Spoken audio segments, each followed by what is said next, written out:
Hack ಮಾಡಲ್ಲ, trap ಮಾಡಲ್ಲ.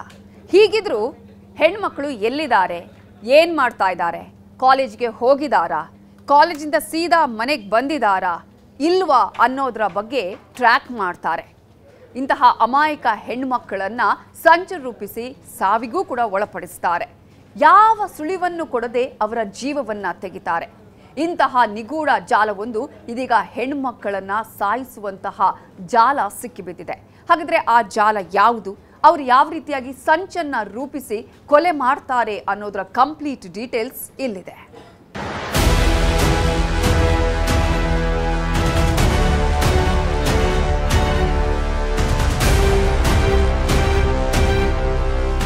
Mobile hack ಮಾಡಿ ಹೆದರಿಸಿ ಬೆದರಿಸಿ ಸೈತಾನರಂತೆ ಕಾಡಿ ಹಣಕ್ಕೆ ಡಿಮ್ಯಾಂಡ್ ಮಾಡಿರೋರನ್ನ ನಾವು ನೋಡೇ ಇರ್ತೀವಿ. ಇನ್ಸ್ಟಾ ಲವ್, ಫೇಸ್ಬುಕ್ ಫ್ರೆಂಡ್, ಹೀಗೆ 10 ಮೂಲಗಳಿಂದ ಮೋಸ ಹೋಗಿರೋ ಕಥೆಯನ್ನ ಕೇಳಿದ್ದೀವಿ. ಆದರೆ ನಾವು ತೋರಿಸೋಕೆ ಹೊರಟಿರೋ ಈ ಸ್ಟೋರಿ ನಿಮ್ಮ ಮೊಬೈಲ್ ಹ್ಯಾಕ್ ಮಾಡಲ್ಲ. ಹೀಗಿದ್ರು ಅಮಾಯಕ ಹೆಣ್ಣು ಮಕ್ಕಳನ್ನ ಟ್ರ್ಯಾಕ್ ಮಾಡ್ತಾರೆ. ಅಮಾಯಕ ವ್ಯಕ್ತಿಗಳ ಬೆನ್ನ ಹಿಂದೆಯೇ ಅಲೀತಾಗಿರ್ತಾರೆ. ಸಾವು ಅಪಾಯ ಅನ್ನೋದು ಬೆಂಗಳೂರಿನಲ್ಲಿ ಪಕ್ಷಿಯಂತೆ ಓಡಾಡ್ತಾಗಿರತ್ತೆ. ಇಂತಹ ಗುಪ್ತ ಜಾಲವೊಂದು ಅದೊಬ್ಬಳು ಹೆಣ್ಣು ಮಗಳನ್ನ ಕೊಲೆ ಮಾಡಿದೆ. ಆ ಕೊಲೆ ಹೇಗ್ ನಡೀತು, ಆ ಜಾಲ ಹೇಗೆ ಆಕ್ಟಿವ್ ಆಗಿತ್ತು, ಹೇಗೆ ಕೊಲೆ ಮಾಡಿದ್ರು ಅನ್ನೋದನ್ನ ನಾವು ನಿಮಗೆ ತೋರಿಸೋಕೆ ಹೊರಟಿರೋದು.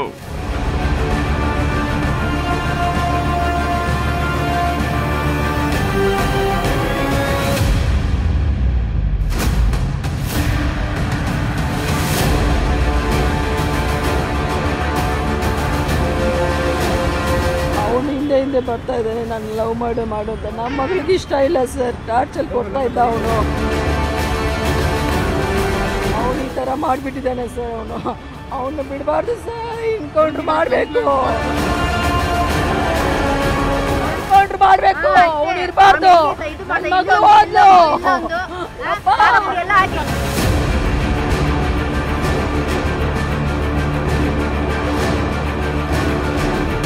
ಇವಾಗ ಎಕ್ಸಾಮ್ ಬಂದಿದೆ ಅಂತ ಮೊನ್ನೆ ದಿವಸ ಹೋಯ್ತು. ಅದಕ್ಕೆ ಮುಂಚೆ ಲೀವ್ ಇತ್ತು, ನಿನ್ನೆ ಎಕ್ಸಾಮ್ ಇತ್ತು ಅಂತ ಓದ್ಲು. ನಮ್ಮ ಮಗಳು ಬಂದೇ ಇಲ್ಲಪ್ಪ.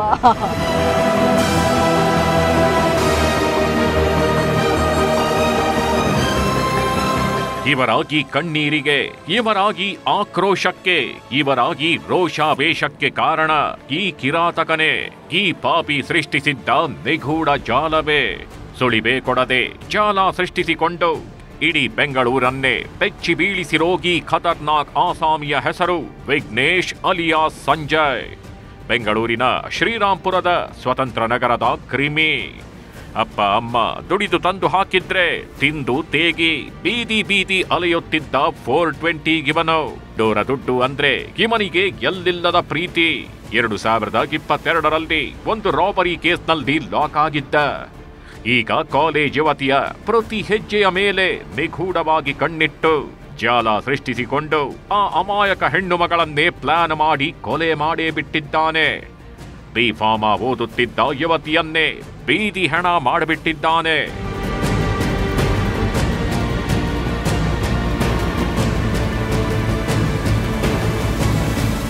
ಇವಾಗ ಎಕ್ಸಾಮ್ ಬಂದಿದೆ ಅಂತ ಮೊನ್ನೆ ದಿವಸ ಹೋಯ್ತು. ಅದಕ್ಕೆ ಮುಂಚೆ ಲೀವ್ ಇತ್ತು, ನಿನ್ನೆ ಎಕ್ಸಾಮ್ ಇತ್ತು ಅಂತ ಓದ್ಲು. ನಮ್ಮ ಮಗಳು ಬಂದೇ ಇಲ್ಲಪ್ಪ.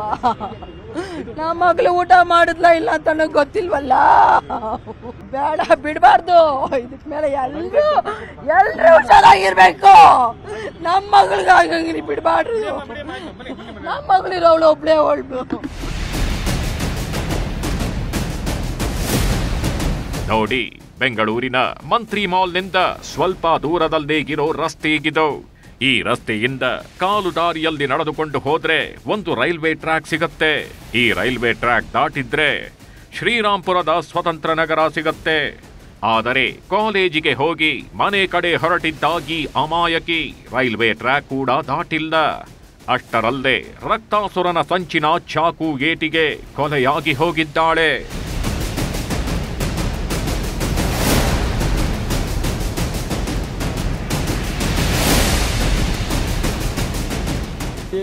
ಏನು ಸರ್ ಹೇಳೋದು ನಮ್ಮ ಮಗಳು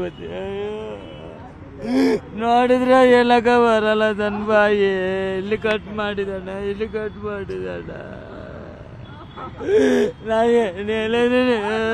ಯಪ್ಪ ಅಮ್ಮ ನಾಯಿನ ಮನದ ಮನದ ಇವನು ಬರ್ತೇವೆ ಅಮ್ಮಯ್ಯ ಬರ್ತದೆ. ಬಿ ಫಾರ್ಮಾ ವಿದ್ಯಾರ್ಥಿನಿಯ ಬೆನ್ನತ್ತಿತ್ತು ನಿಗೂಢ ಜಾಲ. ಸುಳಿವೆ ಕೊಡದೆ ಯುವತಿಗೆ ಯಮಪಾಶ ಹಾಕಿದ್ ಹೇಗೆ?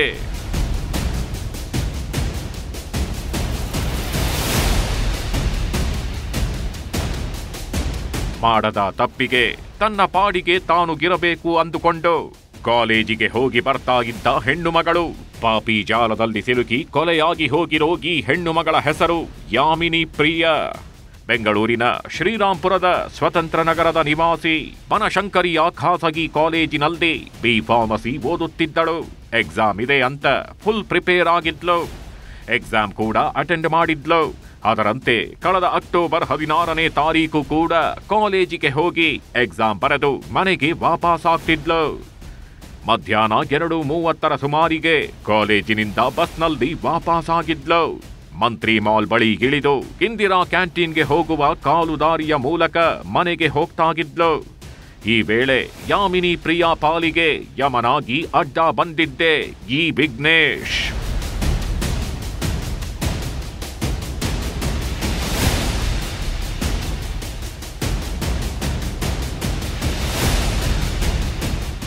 ಪರಿಶೀಲಿಸಿ ನೋಡಲಾಗಿ ಆ ಮೃತಪಟ್ಟ ಮಹಿಳೆ ಹೆಸರು ಯಾಮಿನಿ ಪ್ರಿಯಾ ಅಂಥೇಳಿ, ಸುಮಾರು 20 ವರ್ಷ. ಇವರು ಅದು ಅಲ್ಲೇ ಏನು ಶ್ರೀರಾಂಪುರ ವ್ಯಾಪ್ತಿಯ ಸ್ವತಂತ್ರ ನಗರ ಅಂತ ಏನೊಂದು ಕಾಲನಿ ಇದೆ, ಆ ಕಾಲನಿಯಲ್ಲಿ ಸ್ವತಂತ್ರ ಪಾಳ್ಯ ಅಂಥೇಳಿ ಆ ಒಂದು ಪ್ರದೇಶದಲ್ಲಿ ವಾಸವಾಗಿರೋರು. ಬನಶಂಕರಿ 3rd ಸ್ಟೇಜಲ್ಲಿ ಇರ್ತಕ್ಕಂಥ ನರಗುಂದ್ ಕಾಲೇಜ್ ಅಂತ ಬಿ ಫಾರ್ಮಸಿ ಕಾಲೇಜಲ್ಲಿ ವಿದ್ಯಾಭ್ಯಾಸ ಮಾಡ್ತಾಯಿದ್ರು, ಬಿ ಫಾರ್ಮಸಿ ಓದ್ತಾಯಿದ್ರು. ಅವರು ಕಾಲೇಜ್ ಮುಗಿಸ್ಕೊಂಡು ಬರುವಾಗ ಯಾರೋ ದುಷ್ಕರ್ಮಿಗಳು ಅವ್ರ ಮೇಲೆ ಹಲ್ಲೆ ಮಾಡಿ ಅಲ್ಲಿಂದ ಪರಾರಿಯಾಗಿರೋದು ಕಂಡು ಬಂದಿರುತ್ತೆ. ಖಾರದ ಪುಡಿ ಎರಚಿ ಕುತ್ತಿಗೆ ಸೀಳಿದ ಪಾಗಲ್.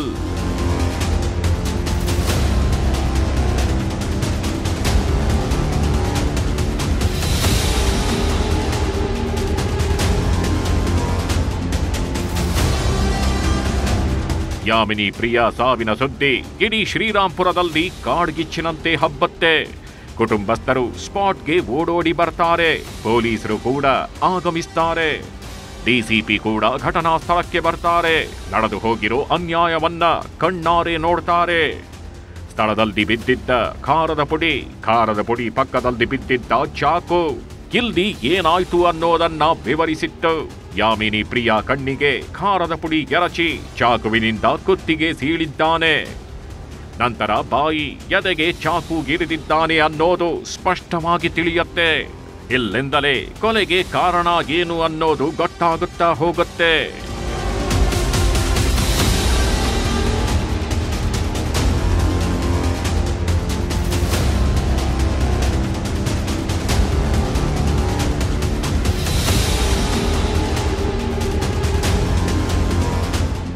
ಅವನು ಹಿಂದೆ ಬರ್ತಾ ಇದ್ದಾನೆ, ನಾನು ಲವ್ ಮಾಡು ಅಂತ. ನಮ್ಮ ಮಗಳಿಗೆ ಇಷ್ಟ ಇಲ್ಲ ಸರ್, ಟಾರ್ಚರ್ ಕೊಡ್ತಾ ಇದ್ದ ಅವನು. ಈಗ ಅವನು ಈ ಥರ ಮಾಡಿಬಿಟ್ಟಿದ್ದಾನೆ ಸರ್. ಅವನು ಬಿಡಬಾರ್ದು ಸರ್, ಎನ್ಕೌಂಟ್ರ್ ಮಾಡಬೇಕು. ಮಗಳನ್ನ ಮಾಡಿರೋನು ಅವನು ಅಂತ ಇರಬಾರ್ದು, ಎನ್ಕೌಂಟ್ರ್ ಮಾಡಬೇಕು ಅವನ್ನ. ಯಾರು ಹೆಣ್ಮಕ್ಳನ್ನ ಈ ಥರ ಆಗಬಾರ್ದು. ಅವನು ಎನ್ಕೌಂಟ್ರ್ ಮಾಡಿದ್ರೇನೆ ಇನ್ನೊಬ್ರಿಗೆ ಬುದ್ಧಿ ಬರುತ್ತೆ. ಈ ಹಂತಕ ವಿಘ್ನೇಶ್ ಹಾಗೂ ಯಾಮಿನಿ ಪ್ರಿಯಾ ಮನೆ ಎದುರಾಬದುರಾಗಿರೋದು. ಹೀಗಾಗಿ ಯಾಮಿನಿ ಪ್ರಿಯಾಳನ್ನ ಈ ವಿಘ್ನೇಶ್ ನೋಡ್ತಾನೆ ಲವ್ ಮಾಡೋಕೆ ಶುರು ಮಾಡಿದ್ದ. ಯಾಮಿನಿಗೂ ಈ ವಿಘ್ನೇಶ್ ಯಾರು ಅನ್ನೋದು ಗೊತ್ತಿತ್ತು. ಹೀಗಾಗಿ ಯಾಮಿನಿ ತನ್ನನ್ನ ಒಪ್ಪಿಕೊಳ್ತಾಳೆ, ಪ್ರೀತಿ ಮಾಡ್ತಾಳೆ ಅಂತ ಈ ವಿಘ್ನೇಶ್ ಅಂದುಕೊಂಡಿದ್ದ. ಕಳೆದ ವರ್ಷವೇ ಪ್ರಪೋಸ್ ಕೂಡ ಮಾಡಿದ್ದ. ಆದರೆ ಓದುವ ಕಡೆ ಆಸಕ್ತಿ ಇಟ್ಟುಕೊಂಡಿದ್ದ ಯಾಮಿನಿ ಲವ್ವು ಪವ್ವು ಏನೂ ಬೇಡ, ನಾನು ಲವ್ ಮಾಡಲ್ಲ ಅಂತ ರಿಜೆಕ್ಟ್ ಮಾಡಿದ್ದಾಳೆ. ಇಲ್ಲಿಗೆ ವಿಘ್ನೇಶ್ ಸುಮ್ಮನೆಗಿರೋದು ಬಿಟ್ಟು ಬೇರೆ ಹುಡುಗಿಯ ಪ್ರೀತಿ ಹುಡುಕಿ ಹೋಗೋದು ಬಿಟ್ಟು ಯಾಮಿನಿ ಪ್ರಿಯಾಳೆ ಬೇಕು ಅಂತ ಪಟ್ಟು ಹಿಡಿದಿದ್ದ. ಯಾಮಿನಿ ಹಿಂದೆಯೇ ಪ್ರೀತ್ಸೆ ಅಂತ ತಿರುಗಾಡುತ್ತಿದ್ದ. ನಮ್ಮ ಏರಿಯಾದವನೇ, ಎದುರುಗಡೆನೇ ಇದ್ದಾನೆ, ಎದುರು ಮನೆನೇ ಇದ್ದಾನೆ ಅವನು. ಎದುರು ಮನೆ ಇದ್ದವರು ಅವನು ಏನು ಕೆಲಸ ಮಾಡ್ತಾನಂತ ಗೊತ್ತಿಲ್ವಲ್ಲ, ಅದಕ್ಕೆ ಹೇಳಿದ್ವಿ ಅವನೊಂದು ಫ್ರಾಡು, ಅವ್ನು ಫ್ರಾಡ್ ಅವನು. ಅವ್ರ ಫ್ಯಾಮಿಲಿ ಬಂದು ಕೇಳಿದ್ರು ನಮ್ಮನ್ನ, ಕೇಳಿದ್ದೀನಿ ನಿಮ್ಮ ಮಗಳನ್ನ ಇಷ್ಟಪಟ್ಟಿದ್ದಾರೆ ನಮ್ಗೆ ಕೊಡಿ ಅಂತ. ನಮ್ಮ ಮಗಳಿಗೆ ಇಷ್ಟ ಇಲ್ಲಪ್ಪ, ನಮ್ಮ ಮಗಳಿಗೆ ಇಷ್ಟ ಇದ್ರೆ ಲವ್ ಮಾಡ್ತಾ ಇದ್ದಾರಲ್ಲ ಅಂತ ಹೇಳಿದ್ರು ಅವರು. ಲವ್ ಮಾಡಿದ್ರೆ ಏನು ನಮ್ಮ ಮಗಳು ಕೊಡ್ತಾ ಇದ್ದೆ ನಾನು, ನಮ್ಮ ಮಗಳಿಗೆ ಇಷ್ಟ ಇಲ್ಲ ಅಂದ್ರೆ ನಾನೇನ್ ಮಾಡೋಕ್ಕಾಗೋದು. ಲವ್ ಪ್ರಪೋಸ್ ಅನ್ನ ಯಾಮಿನಿ ರಿಜೆಕ್ಟ್ ಮಾಡ್ತಾಗಿದ್ದಂತೆ ಈ ವಿಘ್ನೇಶ್ ಸುಮ್ಮನಾಗಲಿಲ್ಲ. ಹೆಣ್ಣು ಕೇಳಿ ಅಂತ ತಂದೆ ತಾಯಿಯನ್ನ ಯಾಮಿನಿ ಮನೆಗೂ ಕಳುಹಿಸಿದ್ದ. ಆದ್ರೆ ಯಾಮಿನಿ ಪೋಷಕರು ಕೂಡ ನನ್ನ ಮಗಳಿಗೆ ಇಷ್ಟ ಇಲ್ಲ ಅಂದ ಮೇಲೆ ನಾವ್ ಹೇಗೆ ಮದುವೆ ಮಾಡಿಕೊಡೋದು ಅಂತ ಹೇಳಿ ಕಳುಹಿಸಿದ್ರು. ಇಲ್ಲಿಗೆ ಸಮಸ್ಯೆಗೆ ಫುಲ್ ಸ್ಟಾಪ್ ಬಿತ್ತು ಅಂದುಕೊಂಡಿದ್ರು. ಆದ್ರೆ ಸಮಸ್ಯೆ ಶುರುವಾಗಿದ್ದೇ ಇಲ್ಲಿಂದ.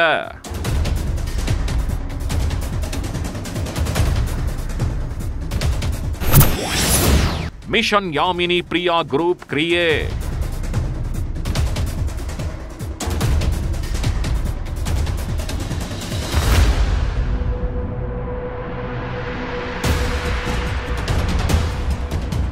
ಯಾವಾಗ ಯಾಮಿನಿ ಮನೆಯವರು ಕೂಡ ಪ್ರೀತಿಯನ್ನ ಒಪ್ಪಿಕೊಳ್ಳಲ್ವೋ ಆಗ್ಲೇ ನೋಡಿ ಒಂದು ನಿಗೂಢ ಜಾಲ ಸೃಷ್ಟಿಯಾಗೋದು.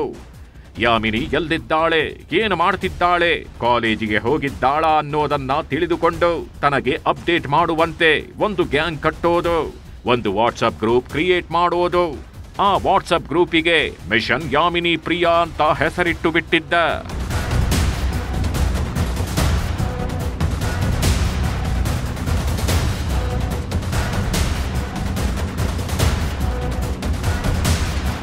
ಈ ಕಿರಾತಕ ವಿಘ್ನೇಶ್ ಯಾಮಿನಿ ಪ್ರಿಯಾಳನ್ನ ಟ್ರ್ಯಾಕ್ ಮಾಡಬೇಕು ಅಂತ ಇಬ್ಬರು ಯುವಕರನ್ನ ನೇಮಕ ಮಾಡ್ತಾನೆ.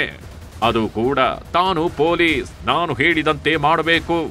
ಯಾಮಿನಿ ಎಲ್ಲಿದ್ದಾಳೆ ಅನ್ನೋದನ್ನ ವಾಟ್ಸಪ್ ಗ್ರೂಪಿನಲ್ಲಿ ಅಪ್ಡೇಟ್ ಮಾಡಬೇಕು. ಇಲ್ಲವಾದಲ್ಲಿ ನಿಮ್ಮನ್ನ ಯಾವುದಾದ್ರೂ ಒಂದು ಕೇಸ್ನಲ್ಲಿ ಫಿಟ್ ಮಾಡ್ತೀನಿ ಅಂತ ಹೆದರಿಸಿದ್ದಾನೆ. ಅದರಂತೆ ಅವರು ಯಾಮಿನಿ ಎಲ್ಲಿದ್ದಾಳೆ ಅಂತ ಮಾಹಿತಿ ಕೊಡ್ತಾಗಿರ್ತಾರೆ. ಗಂಟೆಗೊಮ್ಮೆ ಈ ವಿಘ್ನೇಶ್ ವೇರ್ ಇಸ್ ಯಾಮಿನಿ ಅಂತ ಗ್ರೂಪ್ನಲ್ಲಿ ಮೆಸೇಜ್ ಮಾಡಿ ಪ್ರಶ್ನೆ ಕೇಳ್ತಿದ್ದ.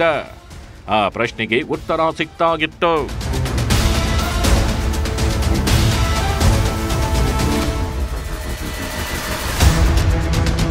ಯಾವಾಗ ಯಾಮಿನಿ ಪೋಷಕರು ಪೊಲೀಸ್ ಠಾಣೆ ಮೆಟ್ಟಿಲೇರಿದ್ರು, ಯಾವಾಗ ಪೊಲೀಸ್ ಠಾಣೆಗೆ ಕರೆಯಿಸಿದ್ರು, ಆಗ ವಿಘ್ನೇಶ್ ಮತ್ತಷ್ಟು ಕೋಪಗೊಂಡಿದ್ದಾನೆ.